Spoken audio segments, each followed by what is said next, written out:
14h-16h, Brigitte Lahaie, Sud Radio.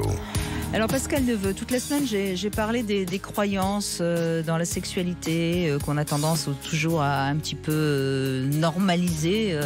Et alors je vais conclure cette semaine je vais la conclure ce Love Conseil par les comparaisons hommes-femmes qui sont pas toujours exactes.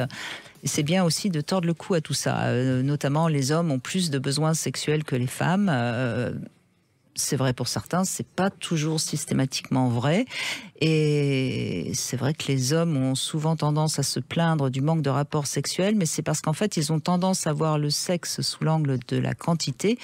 Les femmes auraient plutôt tendance à le voir sous l'angle de la qualité. Donc, c'est là où il faudrait peut-être de temps en temps se retrouver.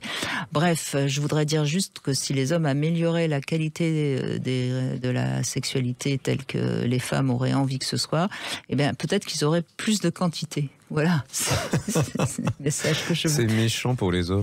Non, c'est pas méchant pour les hommes, c'est réaliste. Vous savez, ça fait quand même un certain nombre d'années que j'écoute les hommes et les femmes. Non, donc, mais comme Grodek le disait, il y en a certains qui s'imaginent qu'un vagin ou un orifice, c'est simplement un organe masturbatoire, puis d'autres qui ont des bons coups, puis d'autres qui sont des mauvais coups aussi. Moi, je résume ça ainsi. Bon, si vous voulez. Bon, après, deuxième idée un peu reçue, les hommes ont moins de zones érogènes que les femmes.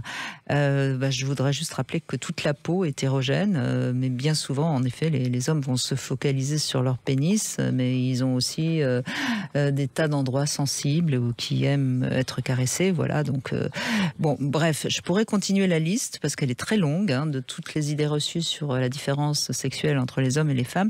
Et je voudrais juste terminer par ce concept qui est également très faux. La fréquence des rapports sexuels indique la santé sexuelle du couple.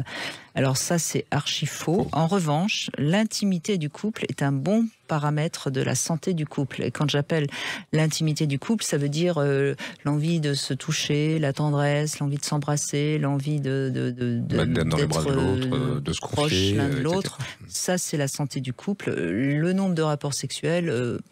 on connaît la moyenne, mais ça veut strictement rien dire. Ça ne veut absolument strictement rien dire.